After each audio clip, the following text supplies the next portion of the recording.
అందరికీ క్రీస్తునామంలో వందనాలు తెలియజేస్తున్నాను. లోకంలో ఉన్నటువంటి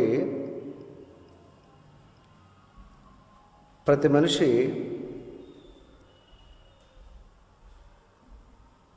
దేని గురించో ఎవరి గురించో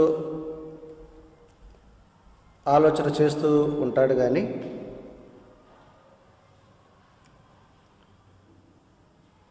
తనను గురించి తను ఆలోచించటం మర్చిపోయాడు. కాబట్టి నిరంతరము ఇతరులను కూర్చున్నటువంటి ఆలోచన తప్ప నేను ఎవరిని, నేను ఎక్కడి నుండి వచ్చున్నాను, ఎందుకు వచ్చున్నాను, రేపు చనిపోయిన తర్వాత ఎక్కడికి వెళ్తాను అనేటువంటి ప్రశ్నలు తమకు తాముగా ఎవరు వేసుకోరు. అంటే మన జీవితంలో నిరంతరం ఇతరులను కూర్చున్నటువంటి వాస్తవాలు తప్ప మనలను కూర్చున్నటువంటి వాస్తవాలను తెలుసుకోవటానికి ఎవరూ ఇష్టపడట్లేదు. మరి మన గురించి మనం ఆలోచించకపోతే మరి ఎవరు ఆలోచిస్తారు చెప్పండి? కాబట్టి మనం ఏం ప్రశ్న వేసుకోవాలంటే, నేను ఎవరిని అనే ప్రశ్నను మనం ఖచ్చితంగా వేసుకోవాల్సిన అవసరం ఉంది. కాబట్టి నేను ఎవరిని అని ప్రశ్న వేసుకుంటే తప్ప సమాధానము మనకు దొరకదు.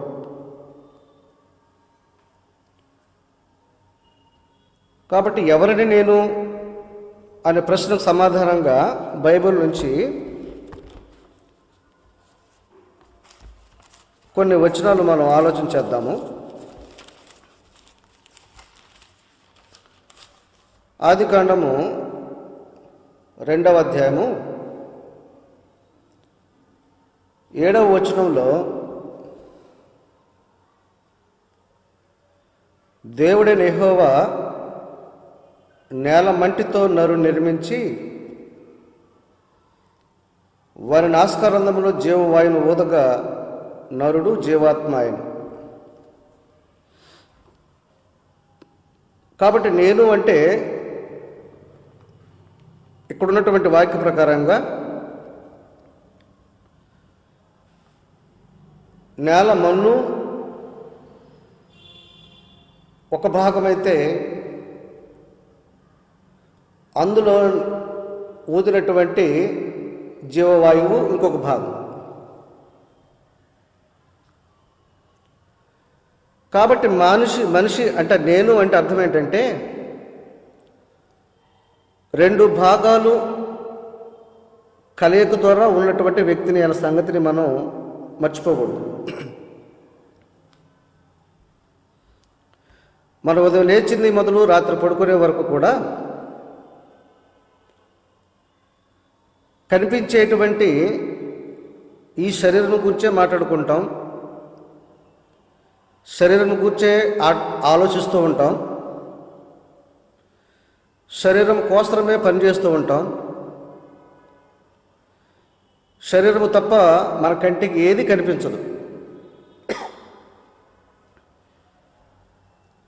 కాబట్టి శరీరమును ఇచ్చింది మన భౌతికమైన తండ్రి అయితే, ఆత్మను పెట్టింది పరలోకమున్నటువంటి దేవుడు. ఈ సంగతిని మనం ఎప్పుడు మర్చిపోకూడదు. మనమందరం ఏం ఆలోచిస్తూ ఉంటామంటే, కనిపించేటువంటి దేహమును చూచి ఇది నేను అనుకుంటాం, కానీ ఈ దేహంలో అసలు వ్యక్తి అయినటువంటి ఆత్మను గురించి పట్టించుకోకపోవటం వలన దేవుడు ఎవరో ఆయనను కూర్చున్నటువంటి స్పష్టత అనేక మందికి తెలియపోవటం వలన ఇంకా చీకటిలో ఉన్నట్టుగా మనం భావించవలసిన అవసరం ఉంది. కాబట్టి నేను అనగా నేలమన్ను జీవవాయువుతో కలిసినటువంటి నేను అనే సంగతిని మనం మర్చిపోకూడదు.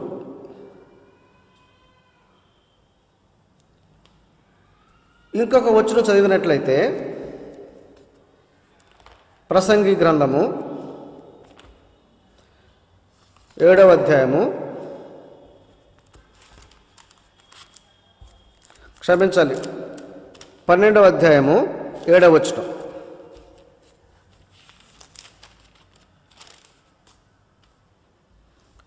మన్నైనది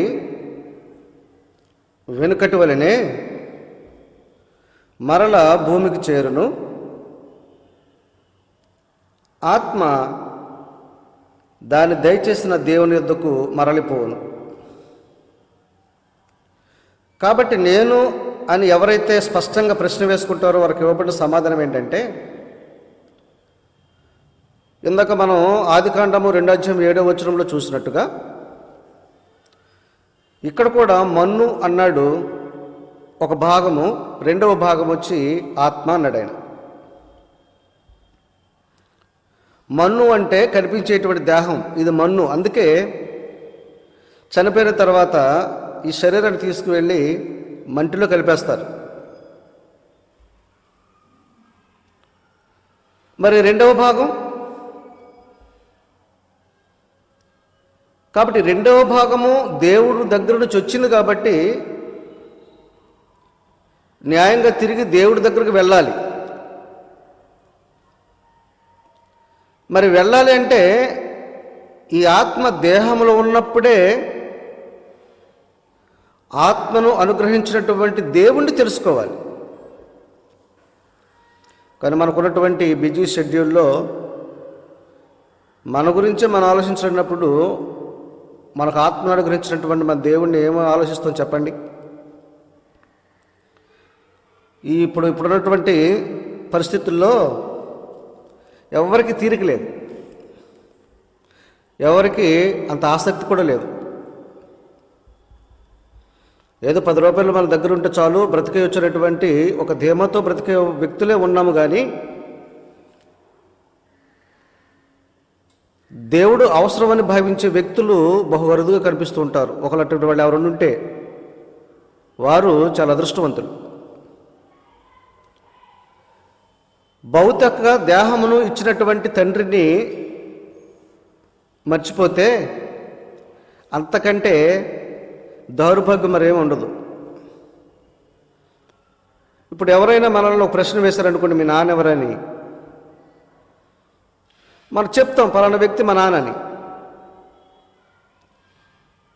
మరి భౌతికమైన తండ్రి పేరు చెప్పగలిగినప్పుడు, ఆయన ఎవరో చెప్పగలిగినప్పుడు, మరి దేహంలో ఉంచినటువంటి ఆత్మకు తండ్రి ఎవరో చెప్పగలగాలి కదా.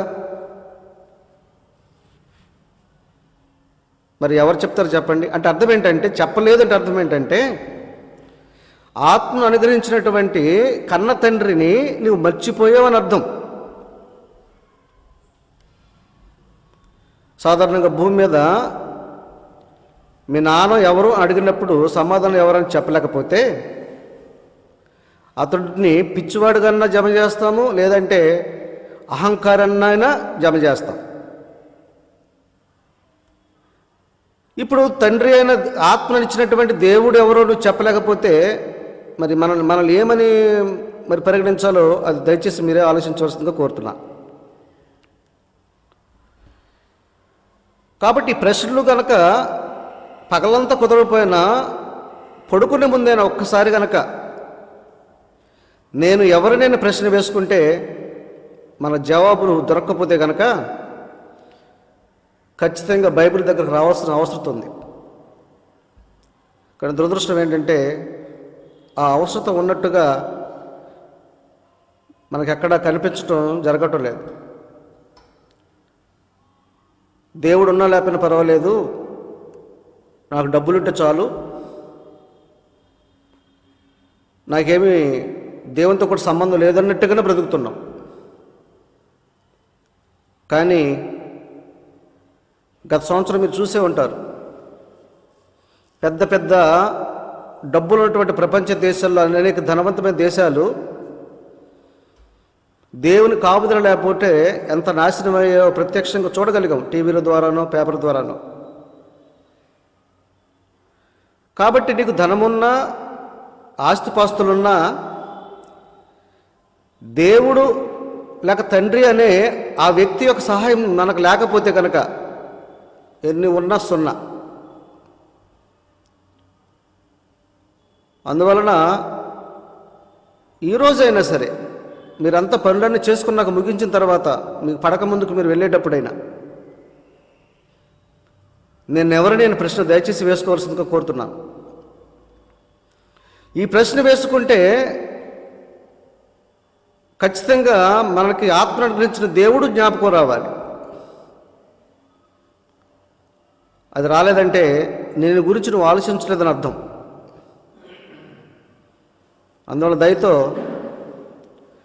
ఈ ప్రశ్న వేసుకొని ఆత్మను అనుగ్రహించినటువంటి ఆ దేవుడెవరో అనేటువంటి పూర్తి సమాచారాన్ని మీరు భవిష్యత్తులోనైనా తెలుసుకోవాల్సిన అవసరం ఉందని గుర్తించవలసిందిగా మనవి చేస్తున్నాం. దానియేలు గ్రంథంలో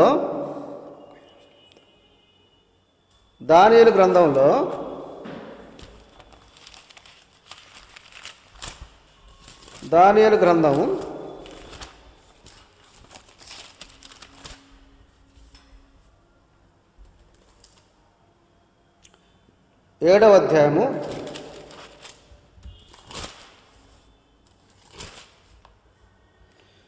15వ వచనంలో, దానియేలు గ్రంథము 7వ అధ్యాయము 15వ వచనంలో, నాకు కలిగిన దర్శనములు నన్ను కలవరపరుచున్నందున దాన్ని ఏలను నేను. ఈ మాటలను దయతో జాగ్రత్తగా గమనించవలసిందిగా కోరుతున్నాను. దానియేలను నేను నా దేహంలో మనోదుఖము గలవాడనైతే అన్నాడు ఆయన. అంటే అర్థం ఏంటంటే దానియేలు వేరు, అతని దేహం వేరు. దానియేలు గుర్తించున్నాడు, నేను 2 భాగాల వ్యక్తినని. అందుకే దానియేలు నేను అన్నాడు, నా దేహం అనే పదం వాడాడు ఆయన. కాబట్టి నేను అనగా లేక నీవు అనగా దేహము ఆత్మ 2 మిళితమైన వ్యక్తిని నేను అనే సంగతిని మరొకసారి గుర్తించాలని మనవి చేస్తున్నా. కాబట్టి ఇక్కడ శరీరమును దేంతో పోల్చాడు పేతురు గారు అంటే, పేతురు రాసినటువంటి మొదటి పత్రిక 1వ అధ్యాయము 24వ వచనంలో, సర్వ శరీరులు గడ్డిని పోలిన వారి అందమంతయు గడ్డి పువ్వులే ఉన్నది. అంటే శరీరము గడ్డితో పోల్చాడు. నిజంగా మన శరీరము గడ్డే. ఎందుకంటే గడ్డి ఉదయం ఏమో పచ్చగా ఉంటుంది, అందంగా కనిపిస్తుంది, సాయంత్రానికి వాడిపోద్ది. కాబట్టి అద్దంలో మన శరీరాన్ని చూసి మురిసిపోవాల్సిన అవసరం లేదు. ఎందుకంటే నేడున్నట్టు రేపు ఉండదు, రేపు ఉన్నట్టు ఎల్లుండి ఉండదు. ఎంత అందమైన వ్యక్తి అయినా, ఎంత బలమైన వ్యక్తి అయినా 1 వారం రోజులు కనుక జ్వరం తగిలితే చాలు, అతను మనకు గుర్తుపట్టలేనందుగా మారిపోవటం మన కళ్ళ ముందు చూస్తూ ఉన్నాం. అట్టి శరీరాన్ని నమ్ముకుంటే మిగిలేది శూన్యం. కాబట్టి ఆయన ఏమన్నాడు, సర్వశరీరులు గడ్డిని పోలిన వారి అందమంతయు గడ్డి పువ్వులే ఉన్నది. గడ్డి ఎండును, పువ్వును రాలును, దేవుని వాక్యము ఎల్లప్పుడూ నిలుచును. దేవుని వాక్యం నిలబడాలంటే ఆత్మలో తప్ప శరీరంలో కాదు. కాబట్టి దేవునికి కావాల్సింది నీ శరీరము కాదు, అది అందంగా ఉందా, నల్లగా ఉందా, ఎర్రగా ఉందా, ఎత్తుగా ఉందా, లావుగా అనేది ఆయనకి అది కాదు ప్రాముఖ్యం. అసలు వ్యక్తి ఆత్మ. దేవునికి కావాల్సింది అది. కాబట్టి నీ ఆత్మ గురించి నువ్వు తెలుసుకోవాలంటే నీ దేవుడెవరో నువ్వు తెలుసుకోవాలి. అందుకు బైబిల్ చదవాలి, బైబిల్ నేర్చుకోవాలి. ఎవరైతే చెప్పగలుగుతారో వారి దగ్గరికి వెళ్ళి తెలుసుకోవాలి. అందువల్ల దయచేసి నేను ఎవరిని అని ఒక ప్రశ్నకు ఇంకా సమాధానం పూర్తిగా చూడకపోయినప్పటికీ కూడా ఎంతో కొంత సమాచారము మనం తెచ్చిపెట్టుకుంటే తప్ప ఈ ప్రశ్నకు మన జవాబు దొరకకపోగా ఇంకా చీకట్లో ఉన్నట్టుగా మనం గుర్తు తిరగటం మనం గమనించవలసిన అవసరం ఉంది. అందుకనే ఎవరైతే మాటలు వింటున్నారో దయతో ఎవరైనా ఈ రాత్రికి ఈ ప్రశ్న వేసుకొని మీరు పడక మీదకు వెళ్ళవలసిందిగా మనవి చేస్తూ ఈ వాక్యాన్ని ముగిస్తున్నాను. మీ అందరికీ నా వందనాలు.